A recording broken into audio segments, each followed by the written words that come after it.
This is the Dan Proft Show. Welcome to this edition of the Dan Proft Show. Thank you for joining us. Follow us at danproftshow.com, where you can get podcasts of the program, as you can on iTunes and Spotify, on social media at Dan Proft Show. And we begin today with the purge, the latest and the greatest, as well as the boomerang to the purge. So we've seen this week the Epoch Times be demonetized by YouTube. We're seeing all sorts of, erasure of names from being extolled in the public arena, like the name Abraham Lincoln on a school in San Francisco, for example. Frankly, the use of acronyms in San Francisco, indicia of white supremacy, says one art director out that way. And we're also seeing the boomerang. Governor DeSantis having a press conference to talk about legislation to penalize big tech for their censoriousness, for deplatforming people. Legislation filed in Minnesota to do the same. You have heard, we have talked on this show the other week about suggestions on blogs like Ace of Spades that the so-called deplorables in the skilled trades should deplatform their leftist customers, use the same litmus test for their services that big tech is using for access to their platforms.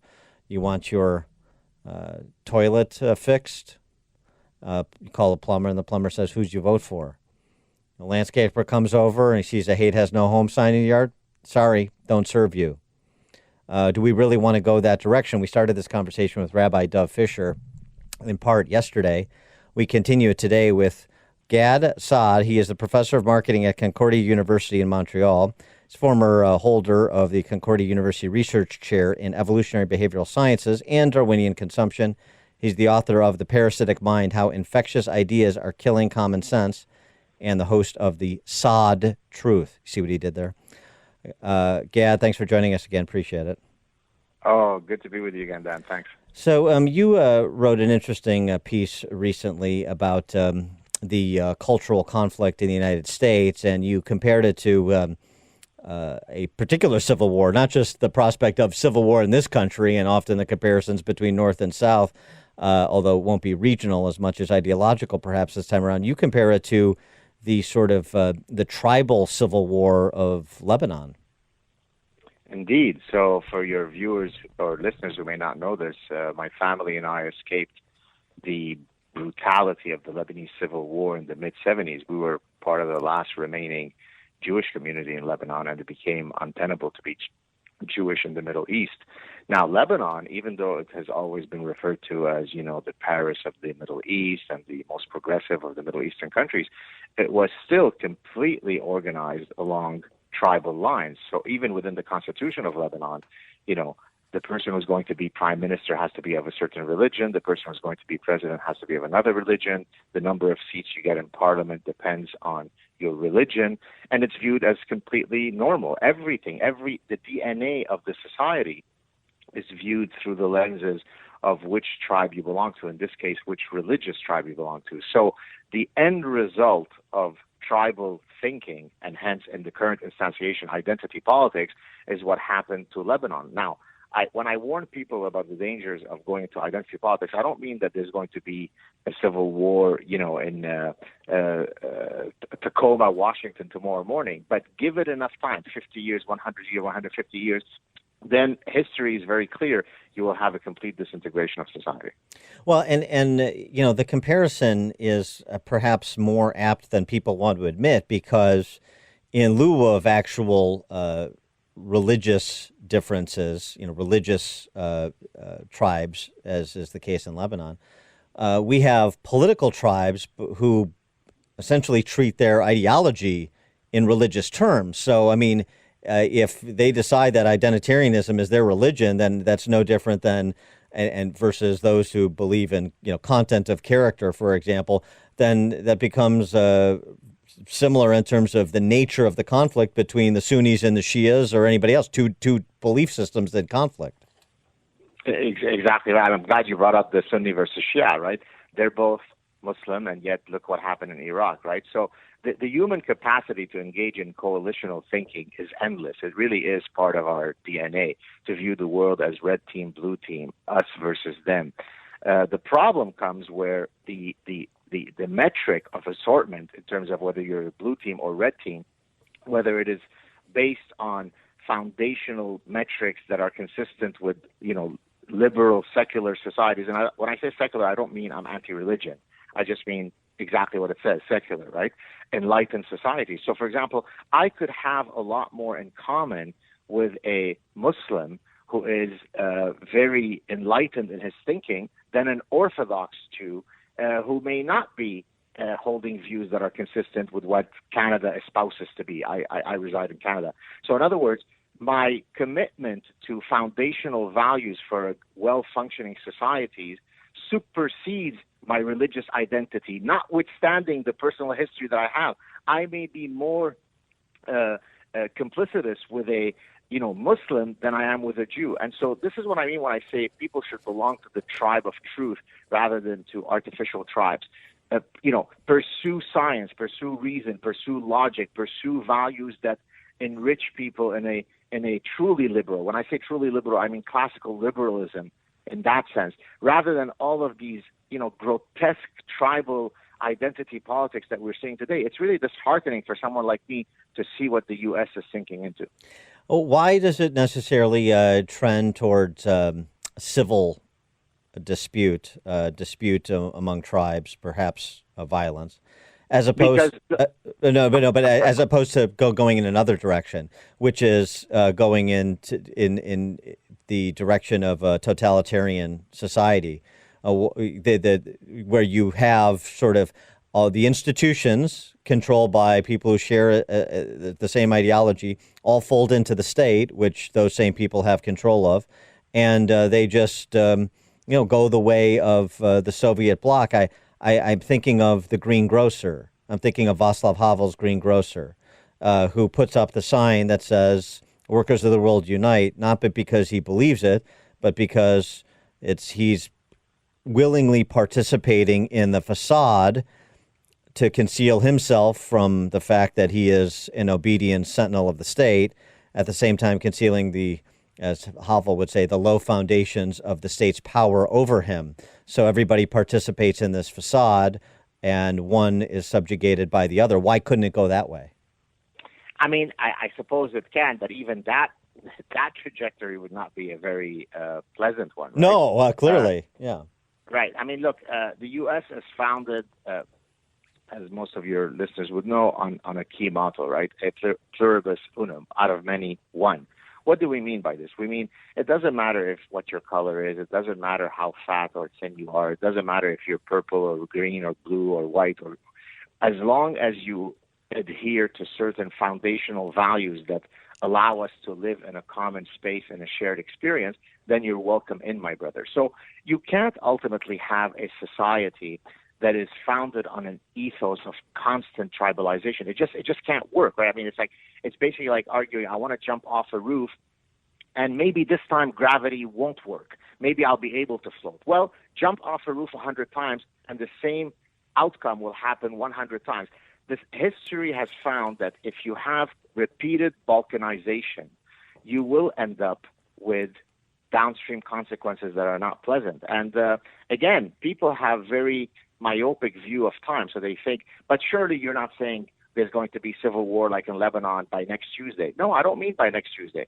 But, have a crystal ball and see what happens in 100 years. I mean, I live in the cesspool of academia where all of these idiotic ideas originally get spawned. And if I showed you the grants that I review, you would think it's satire. The endless, how to create black spaces, how to build architecture using queer theory. It is such an incessant and orgiastic departure from reason that it's as if we've forgotten the last 500 years of the scientific revolution and the Enlightenment, and we're desperate to return to the Dark Ages. It's bewildering. Yeah, I want to pick it up there in terms of like the basis for some of those grants that you're describing, whether you think these are true believers or they're just going where the money is, so to speak, or some combination of the two. And then also back to that point that you made about these these approaches, these belief systems are going to come into conflict with one another, and they have to be resolved one way or the other because they cannot peacefully coexist because one is essentially antagonistic towards peaceful coexistence.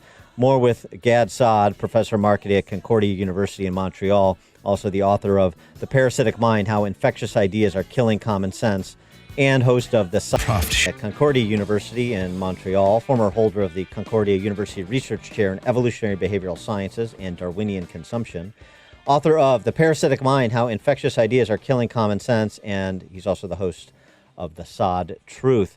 God, we were talking before the break about these grants that you review from those in your areas of discipline, like evolutionary behavioral sciences, and just how sort of identitarian laden they are. And the question I left was, is this indicative of people going where they know the money is to get grants to do this research, to, get by and try to climb up the rungs of the academic ladder? Or are these all, identitarian automatons? Right. So before I answer that question, and forgive me for correcting you, the nonsense that I referred to doesn't come from the evolutionary behavioral sciences. It comes from the humanities in general, and in some cases the social sciences. In the evolutionary behavioral sciences, we are still connected to reality and to science. Well, that's good to hear. Yeah, that's good to know. I don't think it's so much a question of going where the money is. I think it's, first of all, the people who are applying for these grants are the products of, parasitic ideas that they've been inculcated with for the past 30, 40 years. So their whole entire education has been mired in this kind of nonsense and BS. And so they're basically aping that which they learned, right? Yeah. So what happens in academia is you create an ecosystem that is otherwise perfectly decoupled from reality. So the consequences of your ideas don't really matter. And then you just play along within that reward system. Now, the reason why, so I'm housed in the business school, the reason why the business school or the engineering school hasn't been as parasitized by these idea pathogens is because we ultimately are beholden to reality, right? I can't build a mathematical model to understand consumer behavior using postmodernist mathematics, right? The engineer can't build a bridge using postmodernist physics. So some disciplines, more than others, are more likely to succumb to this nonsense. And so then you have this conflict of visions, to borrow a Thomas Sowellism. And people say, well, we just have to unify. We have to be unity. We have to understand one another. We have to examine how thick our bubble is, and so on and so forth. It seems to me there's a fundamental problem.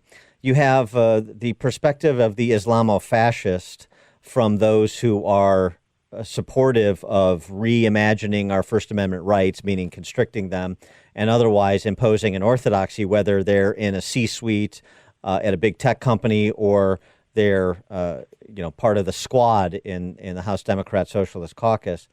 So it's not possible to exist when you have that sort of expansionist authoritarian ideology on the march. They're going to come into conflict. Now the question is, how does that conflict get resolved? To their favor or to the favor of the peaceful pluralist?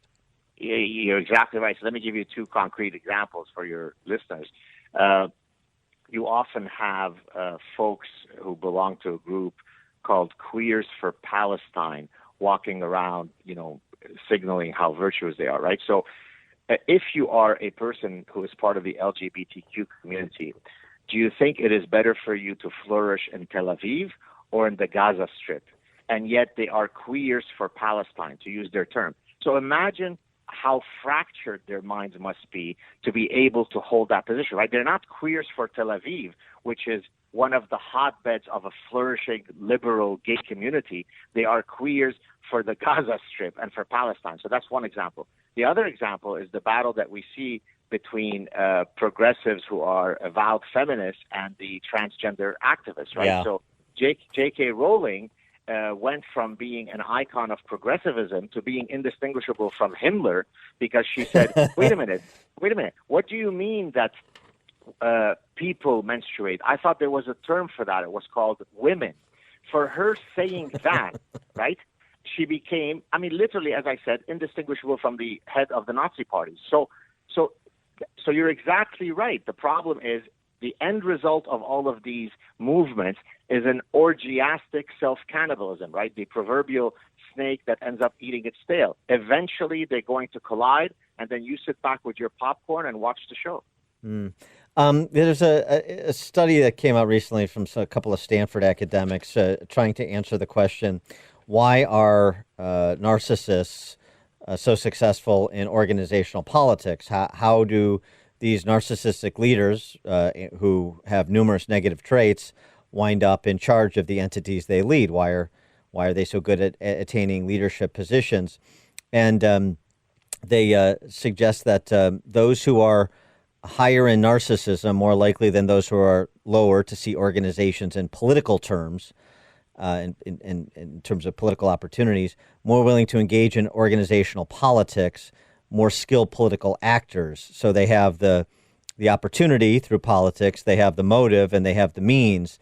I wonder what you think about that. You mean, thinking about all of the goofballs in positions of authority, whether in Congress or in state legislatures and governors' mansions around the country. We've seen that played out during this pandemic. This sort of the psychology here that perhaps needs to be addressed. You need to get people that are, I guess, less grandiose with their narcissism in positions of decision making. Well, listen, I couldn't agree with you more. It is difficult to imagine a group of people that are less impressive than the sort of recurring politician, right? Think about in the old days, when you went into politics, you typically came from an established profession, right? You were a village physician who decides to run for Congress. You were a successful lawyer who then, 20 years into your law practice, you go into politics, but then you return to your prior career. But now we have politicians who enter politics like our noble, or your noble, Joe Biden. He's been in politics since, I think, Isaac Newton died, right? So, and he's achieved such great things for the past 50 years. So, of course, the people who are going to be driven to enter these positions of power are likely people that you don't want to have in power, right? So, for example, many people have asked me, both privately and publicly, hey, why don't you enter into politics, Dr. Saad? And I tell them I would be a useless politician because I am so honest, so non-diplomatic. Now, doesn't mean I'm impolite or gauche or callous, but I'm simply too honest to be able to navigate the daily minefields that would require me to lie and cheat and manipulate and so on. And so you're exactly right. People who ascend to these positions, regrettably, have some of the worst personal traits that you could imagine. Yeah, so when we come back, I want to explore that a little bit more because they have the worst personal traits and personal traits in terms of organizational leadership, but it's a little bit more dangerous than that. And going back to this notion of some sort of conflict within society, within American society, that goes beyond pundits on one of the ghastly cable news network shows.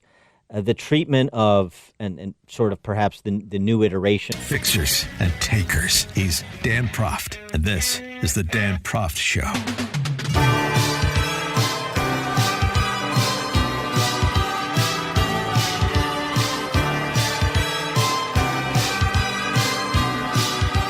Welcome back to the show. We're speaking with Professor Gad Saad. He's professor of marketing at Concordia University in Montreal. He's also the author of The Parasitic Mind, How Infectious Ideas Are Killing Common Sense, and host of The Saad Truth. Professor, before the break, we're talking about these grandiose narcissists that rise to positions of decision-making in spite of limited skill sets that have discernible market value. And then, sort of fold in to one another for everybody to protect their fiefdom and advance this now identitarian ideology. But this latest iteration, what you see happening in terms of the advantage the left has attempted to take, the Jacobins really have attempted to take from what happened at the Capitol on January 6th, the rioting and the violence that occurred there, and really go after Trump voters writ large. First of all, to characterize all Trump voters as sort of violent extremists, the Biden administration, to the President Biden to direct his Director of National Intelligence to identify the threats from violent extremists who engage in hate speech. I mean, they're basically using the terminology that they use to describe Trump voters, generally speaking. And now you have institutions that are reorienting themselves not only to advance the poison of identitarianism, but also to purge anybody with any history of supporting Trump from their ranks. And I wonder, I mean, if this is sort of the powder keg that you're talking about that may not explode next Tuesday, but it also may not be as far off as we think. Exactly right. Look, there are cases. I mean, certainly growing up in the Middle East, even on Twitter, there is a organization that keeps track of these grotesque anti-Semitic posts that people put up. And so let me mention one example of that, and it's going to relate to your question. So you might have a Muslim surgeon who says, well, if I get a Jew in front of me, I'm not going to, so screw the Hippocratic Oath. My tribal allegiance and my genocidal hate supersedes that, right? Mm-hmm. And in the context of the Middle East, espousing that position is perfectly fine, and that person simply doesn't know that he or she is not supposed to espouse those anti-Semitic feelings, in the West. Well, here's what's happening now. Replace the Jew by Trump voters, right? So you demonize them. So it's perfectly acceptable now in polite society. You can go on the Bill Maher show and be called Katie Couric and say, we really need to find a way to deprogram Trump voters. She is sufficiently emboldened to say that openly, publicly, and she gets claps from the audience. And she's not the only one to say it. So once we've gotten to the zeitgeist where people can say things like, let's deprogram and reprogram people because they hold political positions that are different from us, the train to hell is coming quickly for you. Get on board. Well, what do you think of the self-loathing evangelical Christians, the David Frenches of the world, for example, who are calling for evangelical Christians to apologize for supporting Trump? Well, that's the reflex of self-flagellation. So it's interesting that the person, I don't know who the person is that you're speaking of, but in my book, in The Parasitic Mind, I talk about self-flagellation as a sort of progressive virtue, right? I am bad, I am white, I am the West, I am a male, and then I self-flagellate. Well, as you know, self-flagellant go back to some Catholic sects, right? You demonstrate your religious piety by hitting yourself because you are sinful.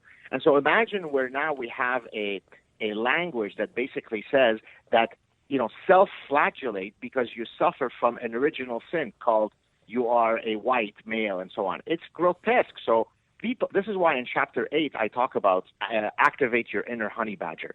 If you have values that you think are well-founded, that you can articulate well and defend, you have to be as fierce as the honey badger. Not violent, but you have to be ideologically fierce. Never retreat. One of the reasons I don't get canceled is because I am a honey badger. If you come after me, you better not miss, because if not, I'm coming after you, your family, your dead ancestors. In other words, there's no end to how far I will take the debate to bring you down. So people have to have the strength of their convictions when they walk around in the world. Let's close our conversation with an example of that, this very entertaining Twitter tete-a-tete you had with Seth Rogen. Oh, yeah. Exactly. Thank you for pointing it out. My God, I can't believe how viral it went.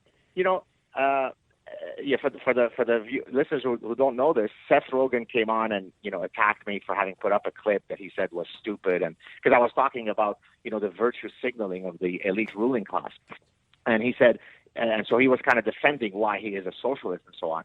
And I just smashed him to bits, not because I was trying to be mean to him. I don't know him. I don't care about him. I've seen a few of his movies. They're okay. But it's because the hypocrisy of, reaping the benefits from the most capitalistic industry in the most capitalistic country in the history of the world while you're sitting in Malibu and doing your Che Guevara thing is simply impossible for me to stomach. So I went after him and he ran away like a little girl. Gad Saad, professor of marketing at Concordia University in Montreal, former holder of the Concordia University Research Chair in Evolutionary Behavioral Sciences and Darwinian Consumption, author of The Parasitic Mind, How Infectious Ideas Are Killing Common Sense. He's also the host of The Saad Truth. Professor Saad, thanks so much for joining us. Enjoyed it. Thank you so much. Delightful to talk to you. Cheers.